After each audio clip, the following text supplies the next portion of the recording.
तो ठीक है बेटा, आज हम लोग फिर सेट का एक नया लेक्चर पढ़ेंगे और साथ ही साथ बच्चों हमारा यूपी बोर्ड और सीबीएसई बोर्ड से रिलेटेड भी मतलब फिजिक्स के कुछ इंपॉर्टेंट टॉपिक्स भी आ रहे हैं। जैसे अभी हमने कुछ दिन पहले मैंने ओम्स का नियम बताया, तो आप लोग बिल्कुल जाके हमारे मतलब चैनल पे आप उसको देख सकते हैं। ठीक है बच्चों, मैं हर चीज़ का प्लेलिस्ट भी बना दिया हूँ। जैसे मैं सबसे पहले मैं देखे होगे आप लिमिट पढ़ाया था, तो लिमिट का भी प्लेलिस्ट ठीक है बेटा बन गया है। उसके बाद आप देखे होंगे क्लास 10th का मैंने ट्रायंगल पढ़ाया था, ट्रायंगल का भी प्लेलिस्ट है, सेट का भी प्लेलिस्ट है, जिसकी वजह से वीडियो को ढूंढने में बच्चों को बहुत आसानी हो, बहुत ज़्यादा परेशानी ना हो। ठीक है ना, कि वीडियो इधर उधर हो। ठीक है, तो सब प्लेलिस्ट में मौजूद है, जिसका लिंक आपको डिस्क्रिप्शन में मिल जाएगा। ठीक है बेटा, पहली बात। दूसरी बात बेटा यह है कि बच्चों बोर्ड से रिलेटेड भी मैं टॉपिक बता रहा हूँ, फिजिक्स के टॉपिक।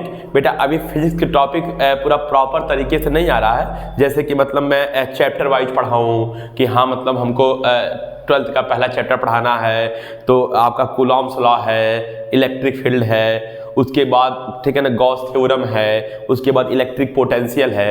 ऐसा मतलब चैप्टर वाइज नहीं आ रहा है, लेकिन ऐसे कॉन्सेप्ट जो बोर्ड एग्जाम में बार बार पूछते हैं, बहुत इंपॉर्टेंट है, उनके पूछने के चांसेस ज़्यादा हैं, ऐसे कुछ क्या बोलते हैं ठीक है ना टॉपिक्स पर मैं मैं फिजिक्स का लेक्चर बना रहा हूँ। ठीक है बेटा, तो आप लोग उसको भी देखें। हमारे चैनल पे आप देखेंगे तो बोर्ड से रिलेटेड भी प्लेलिस्ट बन गया है।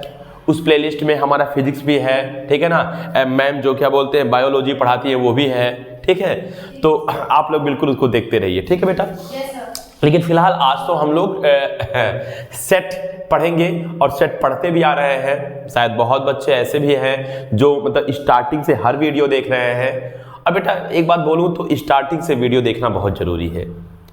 ठीक है, अगर आप नॉलेज के लिए पढ़ रहे हैं तो आपको स्टार्टिंग से वीडियो देखना बहुत जरूरी है। बेटा एक बात मैं आपको बता दूं कि मेरा जो उद्देश्य है वो उद्देश्य फंक्शन पढ़ाना है, क्योंकि बेटा अगर फंक्शन आपका तैयार हो गया ना तो आपकी काफ़ी चीज़ें मैथ में इजी हो जाएंगी। फंक्शन की इंपॉर्टेंस शायद आपको अभी नहीं पता चल रहा है, लेकिन जैसे जैसे आप आगे की पढ़ाई करेंगे और अगर आप मैथ से पढ़ रहे हैं तो आपको फंक्शन की इंपॉर्टेंस पता चलेगा। बेटा फंक्शन की बहुत इंपॉर्टेंस है। अगर आप आगे जाके एमएससी बीएससी भी करते हैं, ठीक है ना बेटा, अगर आप आगे जाके आईआईटी जैम का प्रिपरेशन करते हैं, अगर आप आगे जाके आईआईटी का प्रिपरेशन करते हैं, आप जेईई मेंस का प्रिपरेशन करते हैं, तो आप देखिएगा कि फंक्शन की कितनी इंपॉर्टेंस है मैथ में। बेटा फंक्शन मतलब हिंदी में फलन आप जानते होंगे, तो फंक्शन की बेटा बहुत इंपॉर्टेंस है। तो फंक्शन अच्छे तरीके से आए इसके लिए हमको रिलेशन और सेट का आना जरूरी है। ठीक है बेटा, मैं बताऊंगा कि रिलेशन क्या होता है, और रिलेशन का ही एक स्पेशल कंडीशन फंक्शन होता है। यानी कि फंक्शन भी एक प्रकार से रिलेशन ही है, लेकिन स्पेशल कंडीशन है। तो ये सब सारी बातें एक एक करके मैं आपको बताता जाऊंगा और बता भी रहा हूं। बेटा क्या है कि मैं बहुत धांत के नहीं पढ़ाता हूं कि जल्दी जल्दी पढ़ा के खत्म कर दिया जाए, 2 टॉपिक तो 3 टॉपिक। आप देखते होंगे कि मतलब डिसजॉइंट सेट बताया मैं इसके कुछ दिन पहले, ठीक है ना, इंटरसेक्टिंग सेट बताया जिसको ओवरलैपिंग सेट भी कहते हैं, फिर 2 सेटों का डिफरेंस बताया, उन पे जस्ट पिछले वाला लेक्चर में क्वेश्चंस क्या बोलते हैं ठीक है ना उन पर लगवाया 2 क्वेश्चंस। आज भी हम लोग क्वेश्चन देखेंगे, आज भी हम लोग कुछ मिसलेनियस प्रश्न देखेंगे। ठीक है, तो आज भी हम प्रश्न करेंगे बेटा। तो ठीक है ये सब सारी बातें तो होती रहेंगी और होती भी रह रही हैं। ठीक है, तो ठीक है, अब सेट की कहानी के सिलसिले को और भी आगे बढ़ाते हैं। यानी कि हम लोग 2 क्वेश्चन देख चुके थे, आज और भी कुछ अच्छे क्वेश्चंस देखेंगे बेटा हम लोग। ठीक है, उसके बाद फिर मैं आप लोगों को आगे सब कुछ बताएंगे कौन सा सेट क्या होता है। ठीक है ना, तो सारी चीजें एक एक करके देखते जाएंगे। वेन डायग्राम भी आगे पढ़ना है। ठीक है ना, सेट के मतलब में जो नंबर्स सेट के एलिमेंट्स के जो नंबर्स होते हैं उन नंबर्स पे रिलेटेड भी क्वेश्चंस आता है, तो सब एक एक करके देखेंगे। तो बहुत टेंशन वेंशन लेने की जरूरत नहीं है। तो आप सब लोग ठीक है बेटा, सबसे पहले तो आप लोग पेन कॉपी निकाल लीजिए और पूरी की पूरी मतलब कॉन्सेंट्रेशन के साथ बैठ जाइए पढ़ने के लिए। सारा टेंशन छोड़ दीजिए, क्योंकि टेंशन लेने से कभी कुछ भी नहीं होना है। एकदम कूल माइंड से मैथ पढ़ने बैठ जाइए, क्योंकि मैथ एक ऐसी सब्जेक्ट है जिसको पढ़ने के लिए उत्सुकता होनी चाहिए, ना कि प्रेशर होनी चाहिए। अंदर उत्सुकता होनी चाहिए कि क्या पढ़ लूँ, इसके बाद क्या होगा, कैसी कॉन्सेप्ट होगी, इसके बाद क्या है, ये क्या है, वो क्या है, ऐसी अंदर जिज्ञासा पैदा होना चाहिए। ना कि ये कि अरे यार पढ़ना पड़ेगा, ठीक है ना, परेशानी में जाके बैठ रहे हैं, ऐसा नहीं बेटा, ठीक है। तो ठीक है, आप लोग जल्दी से पेन और कॉपी निकाल लीजिए। अब एक एक करके प्रश्न लगाइए। मैं 2 क्वेश्चन लगवा दिया हूँ, क्वेश्चन नंबर 3 देखेंगे। पहले खुद से आप लोग ट्राई करेंगे वीडियो को पॉज करके, उसके बाद मैं लगाता रहूँगा, आप लोग देखते रहेंगे कि हाँ मतलब कैसे सर लगाए हैं। जहाँ कहीं गलती होगा, ठीक है ना, वहाँ फिर आप अगले क्वेश्चन में सुधार करेंगे। अगर सही हो जाता है तो बहुत अच्छी बात है, ठीक है बेटा, ठीक है। तो क्वेश्चन नंबर 3 है बच्चों, if set A is equal to then find B minus A question mark। ठीक है बच्चों, तो देखो ये एक तीसरा क्वेश्चन है। इसके पिछले वाले लेक्चर में 2 क्वेश्चन तो हो ही गया था। तो बच्चों ये तीसरा क्वेश्चन आपका है। एक क्वेश्चन देखो कह रहा है कि if set A is equal to ये दिया बच्चों, ठीक है, जहां इसकी मतलब जो प्रॉपर्टी है, जो कंडीशन वो बगल में लिख दिया गया है। इसी प्रकार से set B is equal to ये दिया है बच्चों। तो आपको क्या है कि B माइनस A बताना है, यानी कि आपको सेट B में से सेट A को सब्ट्रैक्ट करना है। तो सब्ट्रैक्शन तो मैं आपको पढ़ाया ही हूं, तो बहुत इजी क्वेश्चन है, पहले खुद से ट्राई कर लो। बस 1 मिनट का क्वेश्चन है, उसके बाद मैं लगाऊंगा, ठीक है बेटा। चलो जल्दी से ट्राई कर लो, ठीक है। देखो बेटा सॉल्व कर रहा हूं बच्चों। देखिए ब्लू मार्कर है क्या? Yes sir. दीजिएगा।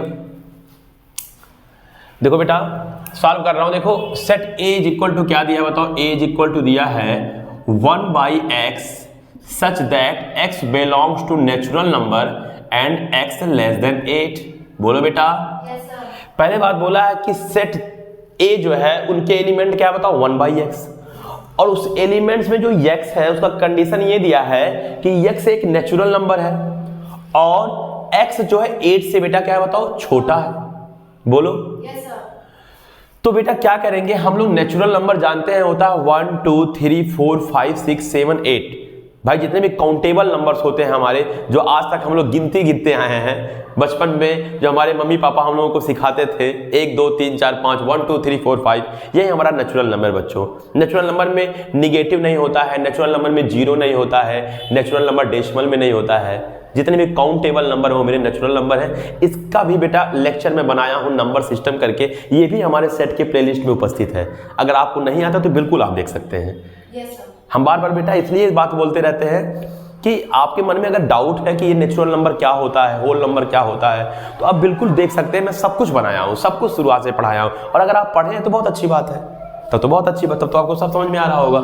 तो देखो बेटा, तो A इज इक्वल टू, ध्यान देना बेटा, x की जगह सबसे पहले 1 रखेंगे तो 1/1 मतलब 1, फिर x की जगह क्या रखेंगे 2 तो 1/2, 1/3, 1/4, 1/5, 1/6, 1/7, फिर बेटा कर्ली ब्रैकेट बंद कर देंगे।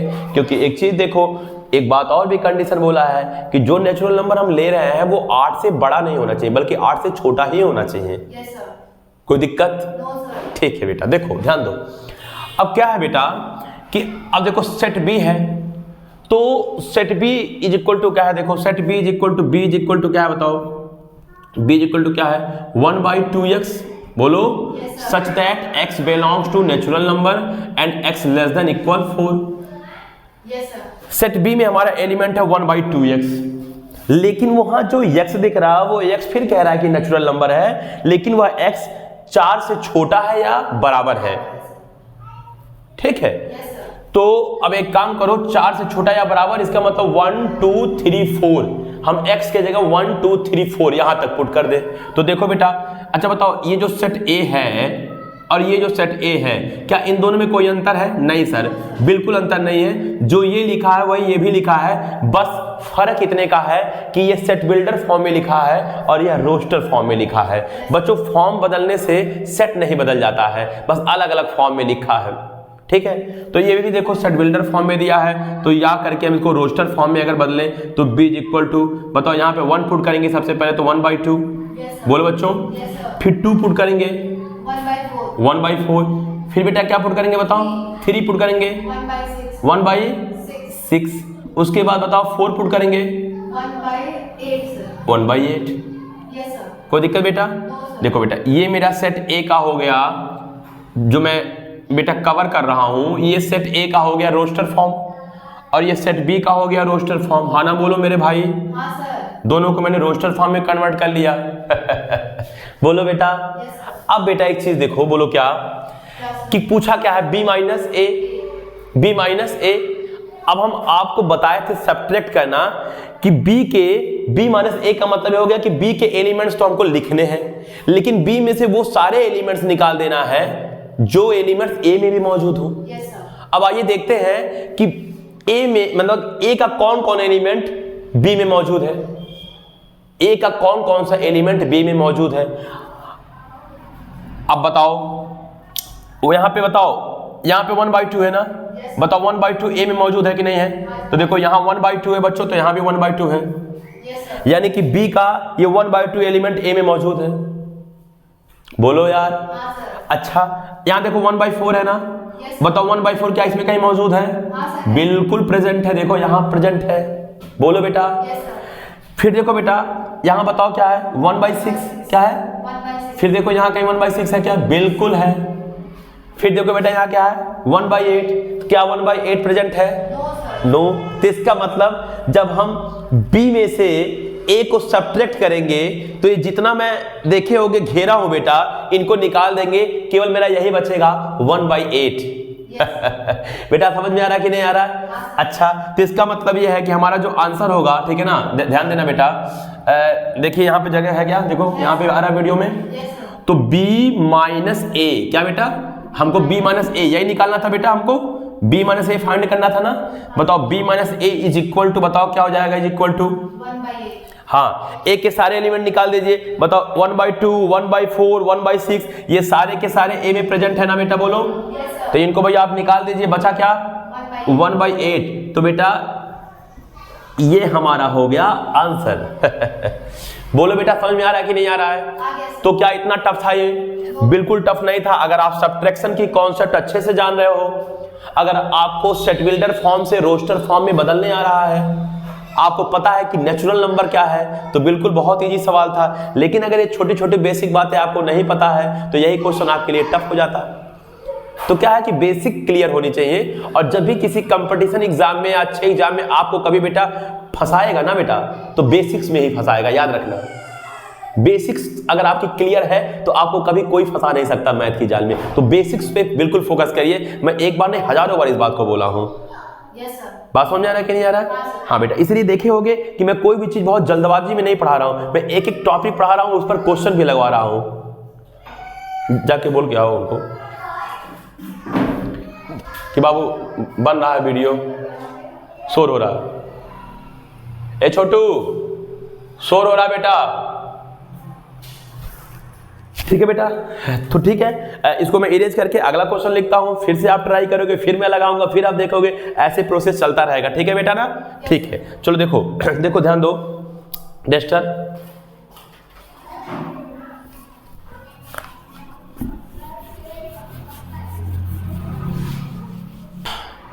क्वेश्चन नंबर 4 है हमारा बेटा, क्वेश्चन नंबर 4 है।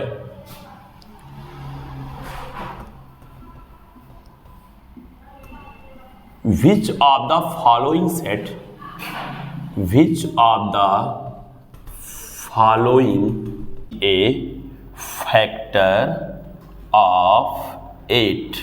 ओके ठीक। देखो बेटा, तो पहले आप सब लोग पहले क्वेश्चंस को देखो, मैं उसको पढ़ के एक बार समझा दे रहा हूं, ठीक है? उसके बाद पहले आप वीडियो पॉज करके खुद से ट्राई करोगे। देखो बेटा, कह रहा है कि which of the following sets are pairs of disjoint sets।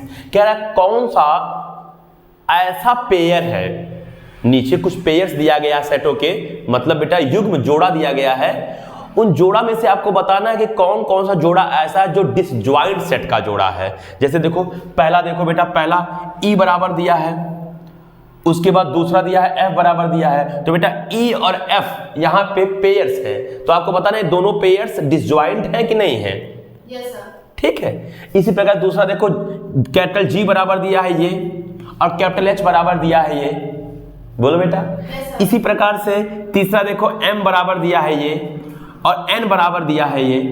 तो मेरे 3 क्वेश्चंस हैं और प्रत्येक क्वेश्चन में 2-2 सेट दिया गया है। तो उन सेट्स में आपको बताना है कि कौन से ऐसे दोनों सेट्स हैं जो डिसजॉइंट सेट के पेयर हैं। और बेटा डिसजॉइंट सेट क्या होता है ये मैं बिल्कुल बताया हूँ, पढ़ाया भी हूँ, अभी 1-2 लेक्चर पहले ही बताया हूँ डिसजॉइंट सेट के बारे में। तो ठीक है बच्चों, पहले वीडियो को पॉज करो, पहले खुद से ट्राई करो, क्योंकि मैथ है, पहले खुद से ट्राई किया जाता है, उसके बाद मैं लगा रहा हूँ, आप देखना मिलाना कि आपका सही है या नहीं सही। ठीक है बेटा, ठीक है।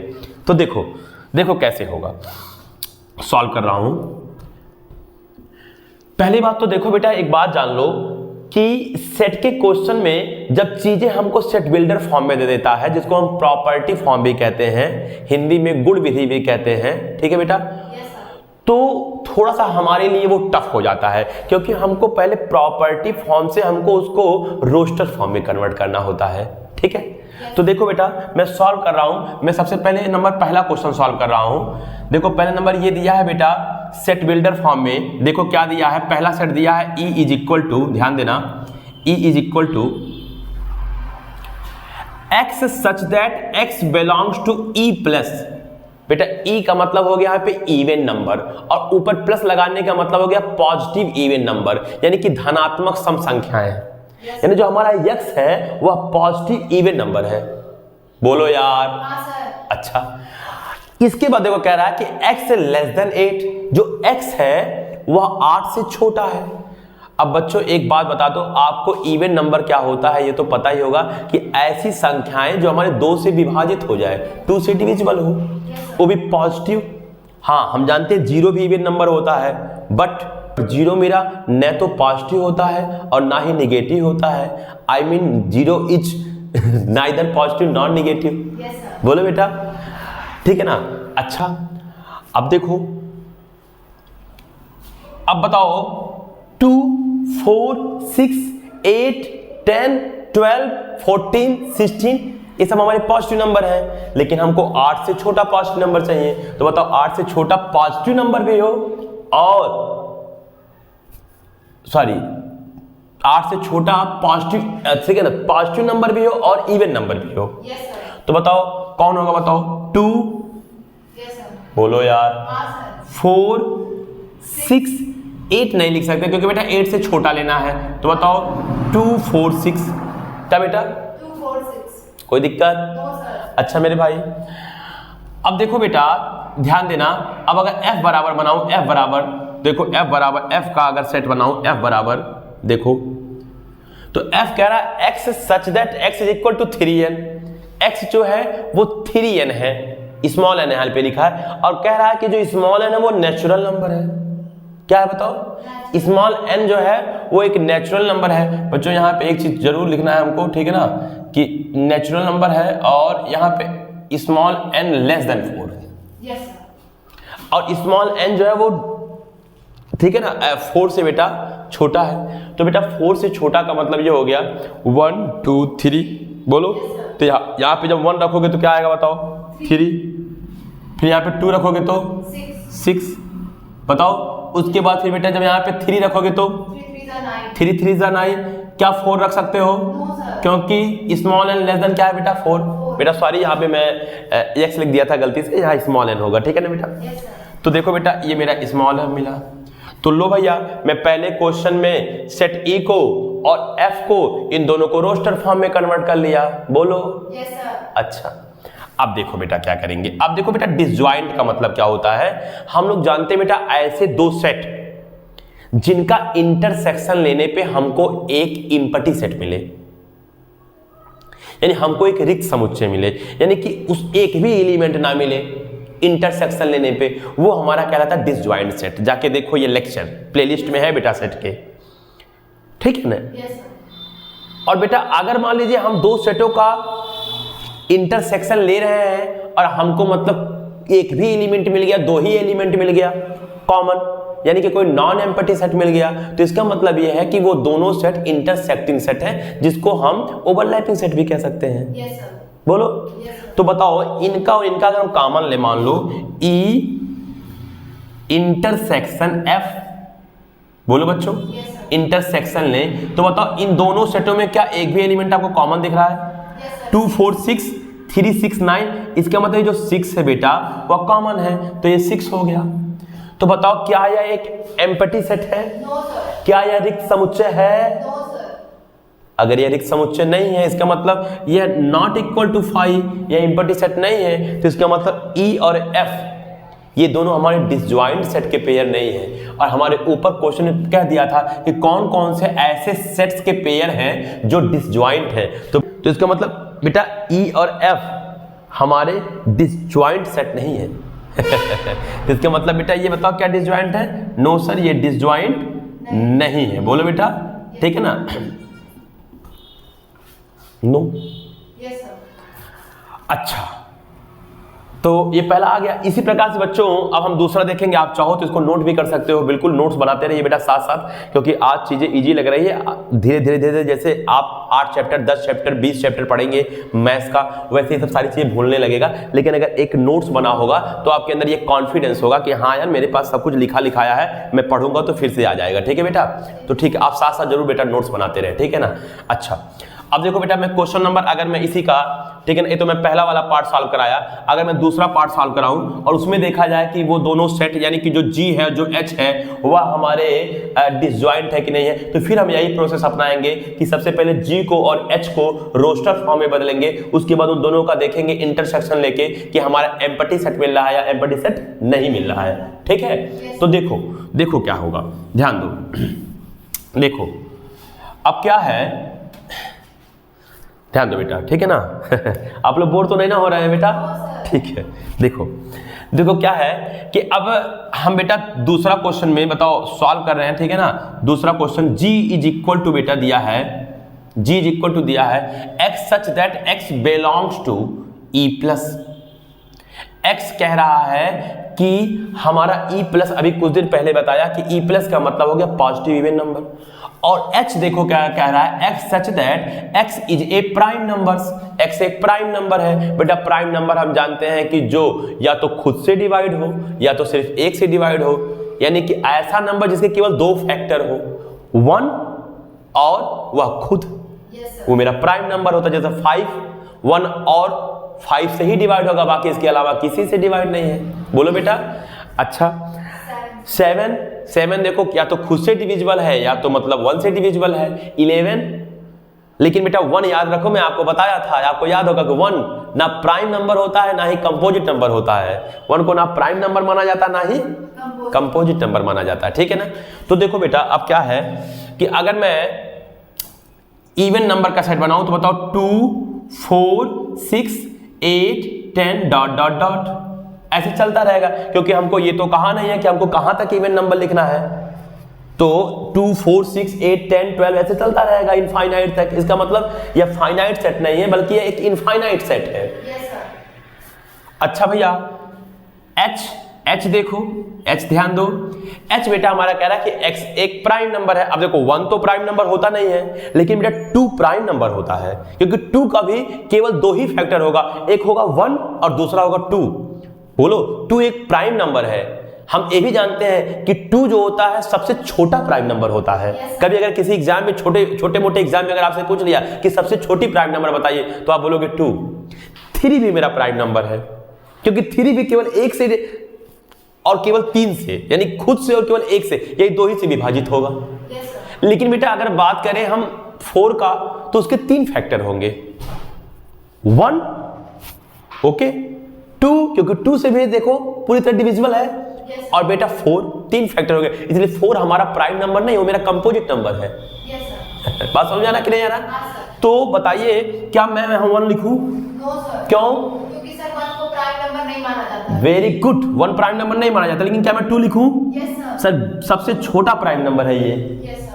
अच्छा 2 के बाद 3 3 5 7 बोलो Yes, sir. 11 सॉरी सर नहीं 8 तक ही लिखना है। ठीक है ना, 8 तक ही लिखना है। नहीं no X is a prime number, बस कह रहा है लिखते जाइए। ठीक है ना, 7 हो गया। Yes, sir. 8 तो बेटा डिविजिबल हो जाएगा, 4 से हो जाएगा, 2 से हो जाएगा, Yes, sir. 9 3 से हो जाएगा डिविजिबल, 10 11 बिल्कुल 11 डॉट डॉट डॉट। बेटा एक बात जान लो कि ये 2 ही एक ऐसा प्राइम नंबर है जो प्राइम भी होता है या साथ साथ इवन भी होता है। Yes sir. 2 एक ऐसा प्राइम नंबर है जो प्राइम तो है ही, लेकिन साथ ही साथ बेटा याद रख लो, अपने माइंड में कहीं स्टोर कर लो कि वह इवन भी है। 2 के अलावा ऐसा कोई नंबर, 2 के अलावा ऐसा कोई प्राइम नंबर नहीं है जो इवन हो। तो ये चीज कहीं ना कहीं आप अपने माइंड में स्टोर करके रख लीजिए कि 2 प्राइम भी है और इवन भी है, और अगर देखा जाए तो 2 सबसे छोटा प्राइम है। ठीक है, तो बताओ बेटा, तो अब बताओ इनका और इनका अगर हम इंटरसेक्शन लें, कॉमन लें, तो बाकी तो देखो ये इवन नंबर है और ये देखो तो प्राइम तो है ही है लेकिन ऑड नंबर है। तो बताओ कॉमन क्या मिल रहा है? केवल 2। तो बताओ बेटा G इंटरसेक्शन H लेने पे एक एलिमेंट मिल रहा 2। Yes sir. अब बताओ सेट में एक एलिमेंट मिल गया तो क्या यह हमारा एम्प्टी सेट है? No sir. ये मेरा नॉन एम्प्टी सेट है, इसका मतलब नॉट इक्वल टू 5। तो फिर हमारा बेटा G और H डिसजॉइंट सेट नहीं है, यानी कि पहला वाला भी नहीं है और दूसरा वाला भी पेयर नहीं है। आइए बात कर लेते हैं तीसरे वाले पेयर की बेटा, हाँ ना बोलो यार। yes, ठीक है बेटा, तीसरा कर लेते हैं, आप लोग को समझ में आ रहा होगा, ठीक है ना। चलो देखो बेटा, इसको जल्दी से आप स्क्रीनशॉट लेके या वीडियो पॉज करके नोट कर लीजिए, ठीक है बेटा। चलो देखो, तो अब हम बात करेंगे क्वेश्चन नंबर 4 के थर्ड पार्ट की, ठीक है बेटा, थर्ड पार्ट की बात करेंगे। तो देखो बेटा, अब इसमें जो है m पहले सेट बिल्डर फॉर्म में दिया, रोस्टर फॉर्म में लिखिए। कह रहा है x इज, देखो x such that x belongs to natural number, x एक नेचुरल नंबर है और दूसरी बात है x is a factor of 6, जो x है वो 6 का फैक्टर है। तो बेटा सबसे पहले 1 तो सबका फैक्टर होता है। Yes sir. बताओ 2 से भी बेटा 6 डिविजिबल है, 2 3 जा 6, 3 से भी 6 डिविजिबल है, 3 2 जा 6, 3 से भी है। क्या 4 से डिविजिबल है? No sir. क्या 5 से डिविजिबल है? No sir. 6 से तो डिविजिबल 6 होगा ही होगा। Yes sir. इसके आगे बढ़ ही नहीं सकते हैं क्योंकि ये सबसे बड़ा फैक्टर होगा और ये सबसे छोटा फैक्टर होता है। Yes, बेटा ये एक सबसे छोटा फैक्टर होता है किसी भी चीज का, यस सर। और वह जिस चीज की आप बात करो, जिस संख्या की बात करो, वह संख्या खुद का सबसे बड़ा फैक्टर होता है, याद रखो। और बाकी उनके बीच में जो भी चीजें आती हैं वो उनके बीच में ही होगा। Yes sir. बोलो ना। Yes sir. अच्छा, तो यहाँ बराबर ये हो गया। आइए बात करते हैं अब किसका बेटा? n का। x such that x belongs to natural number, कह रहा है x एक नेचुरल नंबर है लेकिन x 8 का फैक्टर है, ठीक है। तो बताओ 1 तो फैक्टर होगा ही होगा, बोलो बेटा। Yes sir. 2 होगा सर। 2 4 जा 8, 3 नहीं होगा क्योंकि 3 से 8 डिविजिबल नहीं है। 4 2 जा 8, 4 है, बोलो बेटा। 5 नहीं है, 6 नहीं है, 7 नहीं है, 8 है। बताओ बेटा, क्या इन दोनों में कुछ कॉमन सामान दिख रहा है आपको? Yes sir. कौन कौन कॉमन दिख रहा है? सर देखिए 1 1 2 2, ये कॉमन हो गया। तो बताओ बेटा, ठीक है ना, m इंटरसेक्शन n ले तो बिल्कुल 2 मिल रहा है हमको एलिमेंट्स, पहला 1 और दूसरा 2। तो बेटा इसका मतलब क्या फिर 5 मिला? नहीं। तो इसका मतलब ये फिर हमारे दोनों डिसजॉइंट सेट नहीं है, यानी कि जितने भी आप तीनों देखे हो, पहला दूसरा तीसरा, इन तीनों में जो पेयर्स दिया था सेटों का, ये डिसजॉइंट नहीं है बेटा, बल्कि इंटरसेक्टिंग सेट्स हैं। क्या है बताओ? इंटरसेक्टिंग सेट्स हैं। तो बच्चों मैं आप लोगों को मैं पढ़ाया था डिसजॉइंट सेट और इंटरसेक्टिंग सेट्स, आज उन पर रिलेटेड क्वेश्चंस हो गया। पिछला लेक्चर भी कुछ में क्वेश्चंस दिया था जिसमें यूनियन, इंटरसेक्शन, इन सब का यूज था। तो बेटा मैं ये 2 लेक्चर 2 क्वेश्चन ही लिया, लेकिन 2 लेक्चर में क्वेश्चन का बना दिया, 4 क्वेश्चन हो गए। अब आगे फिर हम लोग सोचते हैं कि सेट की जो और भी कॉन्सेप्ट बची हुई है उसको मैं, ठीक है ना, वीडियो बनाना स्टार्ट करूं, और उसके बाद फिर जब वो कॉन्सेप्ट सीख लेंगे तो फिर उन पर भी क्वेश्चन लगाएंगे, और लास्ट में जब बेटा ये चैप्टर खत्म हो जाता है तो हम लोग एनसीईआरटी में सॉल्व करके रख लेंगे उसमें, या एनसीईआरटी का सेट का एक अलग प्लेलिस्ट बना लेंगे, जिसकी वजह से बच्चों को बोर्ड में दिक्कत ना हो। क्योंकि बच्चे हमेशा सोचते हैं कि एनसीईआरटी के क्वेश्चन को सॉल्व कर लिया जाए जिससे उनका बोर्ड में बहुत ठीक है चीजें ईजी पड़ जाए। तो मैं हर एक चैप्टर का जो एनसीईआरटी के क्वेश्चंस हैं, एनसीईआरटी में जो फोल्डर दिए होते हैं, फोल्डर फर्स्ट सेकंड थर्ड, तो मैं वो सब कुछ बेटा लगा के सॉल्व करा के उसका एक प्लेलिस्ट बना दूंगा। ठीक है बेटा, तो कोई दिक्कत नहीं है, बस थोड़ा ये है बेटा कि बहुत धांधने से चीज़ें नहीं हो पाएगा, धीरे धीरे सब कुछ होगा। ठीक है, थोड़ा सा वक्त लगेगा, थोड़ा सा समय लगेगा, लेकिन होगा सब कुछ। बहुत ज़्यादा धांध के नहीं, ठीक है ना, पढ़ा सकते कि जल्दी से पढ़ा दे, सेट भी हो जाए, रिलेशन भी हो जाए, फंक्शन भी हो जाए। ठीक है, अच्छे से बता रहे हैं, एक ही चीज़ समझा रहे हैं, धीरे धीरे करके सब सीखते जाएंगे हम लोग, और बहुत मज़ा आने वाला है। अभी आगे तो और भी मज़ा आने वाला है। ठीक है, क्योंकि बेटा ये सब समझ लो, आगे की जो मैथ पढ़ने जा रहे हो ना, उसके लिए ये मसाला तैयार हो रहा, मसाला। Yes sir. फुल एंजॉय खाना का तो भी आगे है बेटा, ये भी मसाला तैयार किया जा रहा है। ठीक है ना, ठीक है, तो ये मसाला तैयार हो रहा है, इसके बाद बहुत मजा आएगा। ठीक है बेटा, तो ठीक है बेटा, हमारा आपसे यही मतलब क्या बोलते हैं, हमेशा अनुरोध रहेगा कि आप लोग बिल्कुल मेहनत करिए, क्योंकि बेटा हर वक्त किसी स्पेशल चीज़ के लिए ही बनाया होता है, और ये वक्त आपके सिर्फ पढ़ाई के लिए बना है। बाकी जितनी भी ऐसी चीज़ें हैं जिसको अभी बाद में भी हो सकता है, कोई इन्जॉयमेंट, मोबाइल हो गया, फ़ोन हो गया, ठीक है, गर्लफ्रेंड होगी, ठीक है ना, बॉयफ्रेंड हो गया, इन सब का चक्कर बिल्कुल अभी छोड़ दीजिए। अभी आप लिखिए पढ़िए, आपके लिखने पढ़ने का समय है। बाकी बेटा लिख पढ़ के आप कुछ बन जाएंगे तो बात छोड़िए, आप जब सक्सेस रहेंगे तो बहुत से लोग आपको, ठीक है ना बेटा, आपके पीछे दौड़ेंगे, कहीं कोई दिक्कत है नहीं उसमें। ठीक है, तो आपके लिखने पढ़ने का समय बिल्कुल आप लिखिए पढ़िए। ठीक है बेटा, तो ठीक है, उम्मीद है कि आज का पूरा कॉन्सेप्ट आपको समझ में आ गया होगा, पूरा क्वेश्चन समझ में आ गया होगा। ठीक है बेटा, इसी के साथ बाड़ी को देते हैं विराम। ठीक है ना बेटा, फिर मिलेंगे चलते चलते, नाम तो सुना ही होगा। बाय।